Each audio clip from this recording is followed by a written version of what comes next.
Good morning. Ahead on this DMV First Warn Day, it's beginning to look a lot like Christmas. Yeah, we're waking up this morning to the first snow of the season right here in the district, but meteorologist Scott Sumner says it won't stick around all day. Right, Scott? That is correct. It's just a morning thing, and then we'll have some sunshine, but we'll also have some windy conditions as well. And an update to the advisories and the alerts the Weather Service put out. We'll talk about that coming up shortly. Oh my God. Oh my gosh.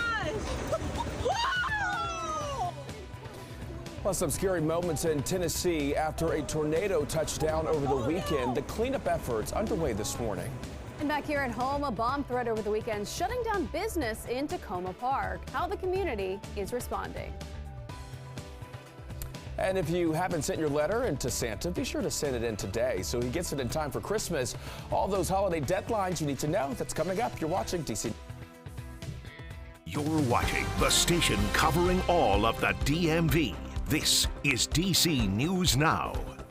Good morning. It is 6 o'clock right now on a Monday morning. Starting off with a live look outside. You can see the roads are shiny out there. It was snowing early this morning. That snow turned to a bit of rain as it warmed up, so it's definitely slick in some areas, so you need to be careful. But we do want to say thanks for starting your day with us here on DC News Now. I'm Tanaya Wright. Yeah, good morning to you. I'm Corey James. Lex is in for Shanika this morning, tracking those roads. We're going to check in with her in just a moment. But first, turning things over to Scott, who's tracking that forecast. And yeah, as I was walking, getting ready this morning in my apartment, I looked outside and I thought, wow, the rain looks really heavy today. But it was snow. A little white, too. Yeah, coming on down.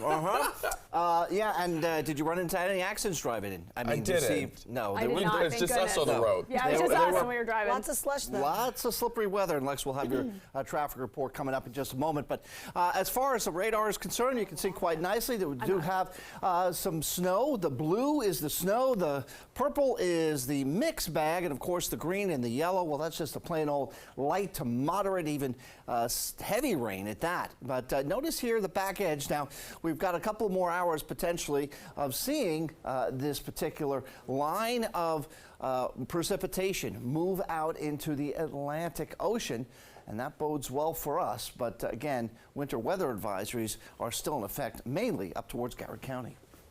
All right, certainly pretty good. Scott, thank you. Time right now, 6:01. A mix of snow and the wind hitting parts of the DMV this morning. That is right. We're already seeing some school delays this morning as well. Montgomery County Schools posting to X, formerly known as Twitter, that the district is now in a code yellow. That means a 2-hour delay for students. Morning Head Start and morning pre-K canceled, as well as field trips and other activities that are set to begin before 10:30 this morning. Before and after school childcare programs will remain as scheduled. And along with those school delays, that mix could cause quite the mess for people on the roads. Yeah, DC News Now's Liberty Zabala is live this morning in Potomac with a look at some of the conditions on the road. Liberty, what are you seeing out there this morning?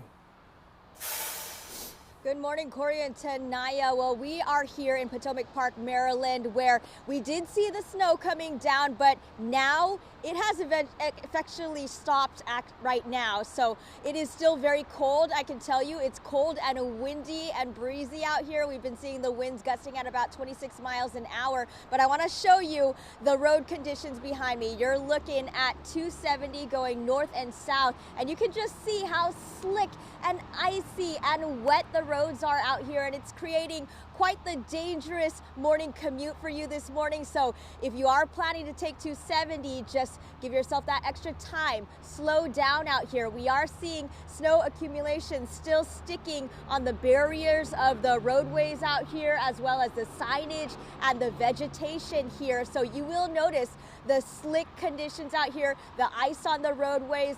We don't know if the roads have been treated. This all caught us by surprise. We were expecting that rain, but then it turned into snow, so just be very careful. We do know that transportation agencies say that they will be out treating the roads and plowing if needed, but do be aware that you do need to give yourself that extra time and slow down out here. You don't want to be hydroplaning all over the roadways and causing a crash out here or being involved in a crash. Now, before you head out the door, if you're looking to take 270, make sure to pack yourself an emergency kit, even if you need to. But I want to show you some of the ice accumulations out here just to give you an idea.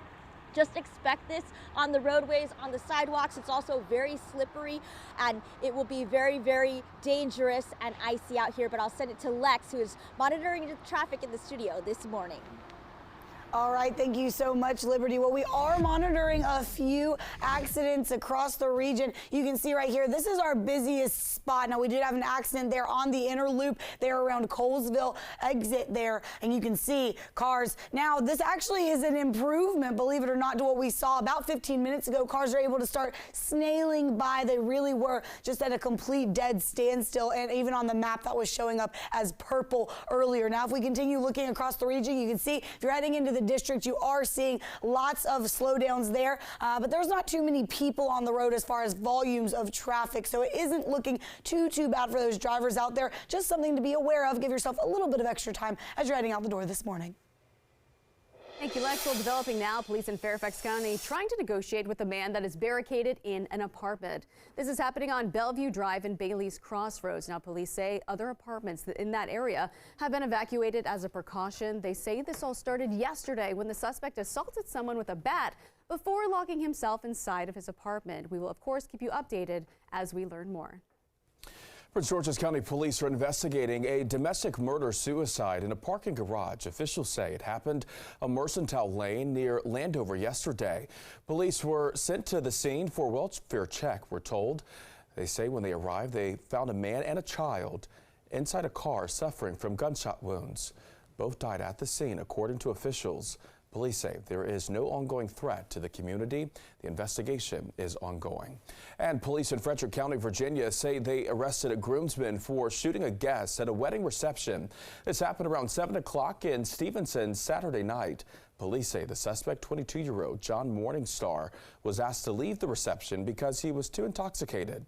Investigators say Morningstar shot the 34-year-old victim in the leg before leaving. Police say they pulled Morningstar over and found he also shot himself in the foot. Both men were taken to the hospital with non-life-threatening injuries. A Montgomery County restaurant hosting a drag brunch was the target of a weekend bomb threat. Police have given the all clear since then. Investigators say someone threatened to blow up Motorcat restaurant in Tacoma Park on Saturday. The restaurant and 17 other businesses in that area were closed for several hours. Police say they did not find any evidence of a bomb. Meantime, Main Street Tacoma, an organization supporting businesses in the area, asking the community to support affected businesses through the holiday season. The group says this is often their busiest time of year. The margins for a lot of these businesses are pretty razor thin, and losing really any amount of business can be pretty disheartening. The bomb threat also forced the cancellation of a second drag brunch and a drag story time event. Managers told us it's going to be rescheduled. This morning, police are searching for the person who they say shot a teenage boy inside the Georgia Avenue Petworth Metro Station. The shooting happened just before 3 p.m. Friday. Now, Metro Transit Police releasing these images of the person they believe is responsible. They are offering up to $1,000 for information that might lead to an arrest. Police say the boy was followed into the station by the suspect just before the shooting.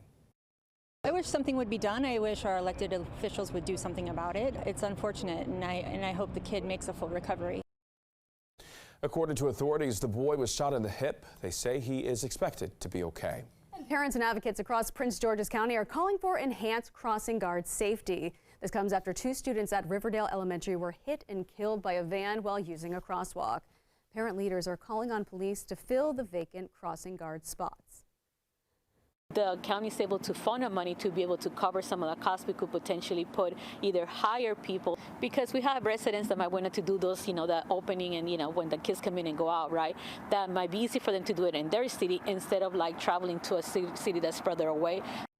Parents say if crossing guards are not hired by January 1st, police need to coordinate with the schools to assign them. And the My School DC lottery is opening today. The application helps you apply and enroll for schools in DC public schools. The deadline for high school applications, February 1st. Pre-K through 8th grade will be on March 1st. The results will be available March 29th, and enrollment day is April 27th. All right, time right now is 6:08. MedStar Georgetown is accepting the first of its new patients. This is at its new pavilion that opened yesterday. Now, the pavilion features 156 new rooms, 31 state-of-the-art operating surgical suites, and 32 private patient rooms. The pavilion was made possible by a $50 million donation from the Verstanding Foundation. All right, time right now coming up on 6:09. Happening today, D.C. council members, they're holding a public hearing for several pieces of legislation. That is right. People who live in D.C. can weigh in on those 3 bills. It includes the Improving Safety and Emergency Response on Transit Corridors Act. It would install surveillance systems at metro stations. The council will also discuss the Safe Commercial Corridors Amendment Act that would provide funding for public safety solutions, and the Whole Government Response to Crime Act. The city says it is designed to fill gaps in the current crime tracking system. You can watch the hearing online or in person at the Wilson Building. It starts at noon. And tomorrow morning, the Prince William County Board of Supervisors is scheduled to vote on a digital gateway project. It would rezone areas to accommodate dozens of data centers. Last week, the county's planning and zoning staff recommended the board deny the project. However, the majority of board members have expressed support for it. Last month, the board approved the Devlin Technology Park data center in a 5-3 vote. The public is invited to speak at tomorrow's hearing. You must sign up, though, by 5 o'clock today. Prince George's County now has a brand new state-of-the-art job training center ready to prepare people to work in the construction field. Now, this is the new Building Trades Career Center in Atlanta, Maryland. The facility will offer career coaching, job readiness, and apprenticeships for all unions within the building trades. We are going to create pathways for work, wages, and wealth for all Marylanders. We mean that. An opportunity to find a good, fulfilling job that pays you a fair wage. Officials say this is the first American job center to open inside a trade union. The Smithsonian National Portrait Gallery is taking submissions for its annual Outwin Bucheever Portrait Competition. Artists 18 and older are invited to submit a portrait for consideration. Any medium is welcome, including paintings, drawings, sculpture, photography, video, and performance art. No piece created before 2022 will be accepted. There is also a $50 registration fee. The deadline to submit is January 26th.